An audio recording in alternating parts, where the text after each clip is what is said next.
What's going on, guys? I'm Nacho. I joined the game late, throw a shock charge, and right here around the corner I see my first enemy. I get my first kill of the game right away. And as you may notice, this is Nuketown 2025. To be honest, I have not really been playing too much of this map. One being that it's not on the or I think it's not on the default playlist. It's on its own playlist, which is called Nuketown 2025. But the game mode is called Mosh Pit, which is a variety of game modes. And so that's one reason why I haven't been playing this map. Another one is because I've already played a ton of this map from Black Ops, and it's pretty much identical to that one, being that the map layout is the same. The only thing new is the texture, the way the map looks. It's you know, the walls, it has that sort of Jetsons, like the Jetsons cartoon show from the 90s. It has that sort of look, and that's pretty much it. But one thing I want to point out right away is that, as you see on the title, I go 95 and 2. But what I want to point out is that the reason why I get that 95 and 2 is because I camp my ass off. One being that it's Nuketown, and it's pretty much a must to camp on Nuketown if you're trying to go for high kill streaks, because I've learned from previous failed attempts on the original Nuketown that going outside will get you killed, the majority of the time being a grenade or some sort of explosion. And now there's even more explosions, because now there's hunter-killer drones that'll lock onto you, and it's even trickier now to maneuver around the map with those things flying around. But yeah, so I don't really go out too much. I pretty much just hold down Alpha, if you want to say that, and just look out the window and cover Bravo, even though they have it. But we do win, though. We do win the game. We win by timer, not by exceeding the score limit. And so enough about that. Right here I pick up I think it's called the PDW. I really like this gun. I've used a ton of it already. I think it's my highest kill gun right now, first being the 870 shotgun. And look at that guy. He's like, "Where'd you go, bro?" I'm like, "Right behind you, son." And I kill him, take his MP7. But yeah, as I was saying, I think the gun with the highest kills I have right now is the Remington 870 shotgun, which I think I have a few hundred with those. And then the second one is the PDW with another several hundred kills.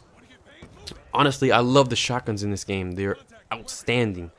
And I already have, like, the first time using the KSG-12, I already go on like a 70 score or 70 kill game. And that was ridiculous. I could not believe it. The KSG-12 is so improved in this game.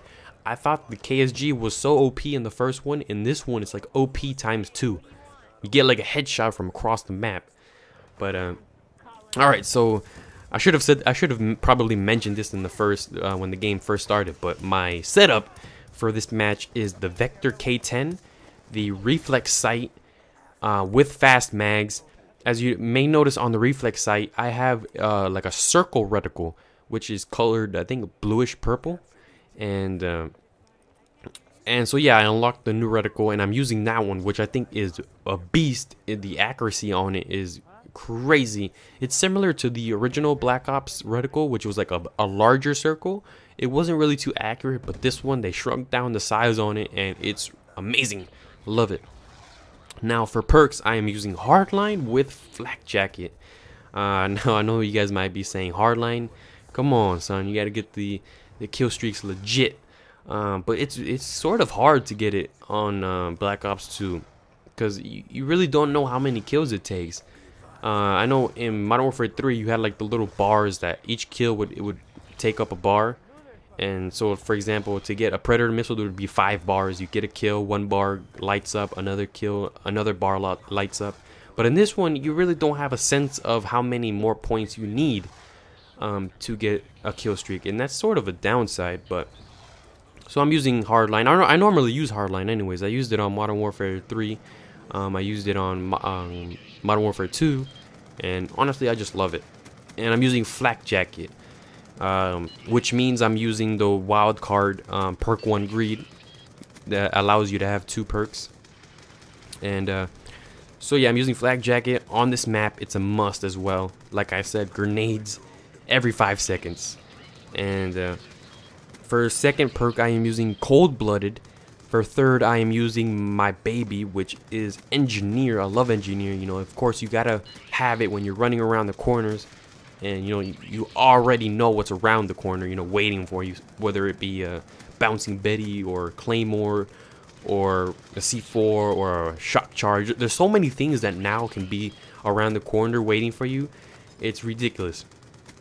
And an additional thing to having Engineer is that being that you know where those equipment are, you can shoot them, and then getting points for destroying equipment, it adds towards your kill streak, which is amazing. So having the Engineer adds to my kill streak, my score streak as well, because now not only do I survive the grenades that I would have probably ran into and died from, not only do I avoid those, but now I get points for avoiding them. You get what I'm saying? It's ridiculous. So it's a plus. It's a huge advantage, and I just love Engineer. For my score streaks, as you see already, I have the first one is the Stealth Chopper, which I love. I love the Stealth Chopper. I've never used the Stealth Chopper as much as in Black Ops 2. In the previous Call of Duties, the Stealth helicopter was terrible. Well, of course, the previous Call of Duties, it wasn't called the Stealth helicopter. It's called like the Attack Chopper, the Attack Helicopter. And look at this guy, Fail Knife. But in this one, it's so OP. I guarantee they're probably going to eventually tone it down a little bit. But you get at least like five times the kills. Look at that, already 2 kills in a matter of milliseconds. I remember in the other Call of Duties, it wouldn't get you a kill for like 2 minutes, and I never used it. Another one, as you see, I am using the Lodestar, which is in my opinion, the best score streak in any Call of Duty ever. Even though it's the same as the Reaper, or it resembles the Reaper, it is not. It is a Reaper 2.0. It is so OP. The power on it is doubled. It's ridiculous. And plus, to an advantage for the Lodestar, there is no more there's no more of that spawn protection. So you spawn, automatically die. To me, that's an advantage. For those of you that don't really do too well in Call of Duty, that is a major downside. But you know, I guarantee a lot of people are gonna complain about that, and they're eventually gonna tone it, reduce the strength on it, as in every Call of Duty. You know, of course, something's OP, and then they always bring it down a little bit to help out the weaker players, and that's just fine. I agree with that. You know, I would hate it for if I died 20 times, you know, in a matter of seconds. And then the third one is the VTOL Warship, which is similar to the Lodestar, but you also have a minigun, and you can control it as well, and it's crazy. But the game is coming to an end. I go 95-2 with my only 2 deaths in the last 30 seconds of the match. I died the first death occurred when I was using the Lodestar, the VTOL Warship, and then the second death was right there at the end of the game. I could have definitely had a flawless match. But that's it. Hope you guys enjoyed this campy high kill streak game. It's Nuketown. What do you expect? Don't judge me. But hope you guys enjoyed, and I hope to bring you guys more. There's the nuke. Boom. Peace.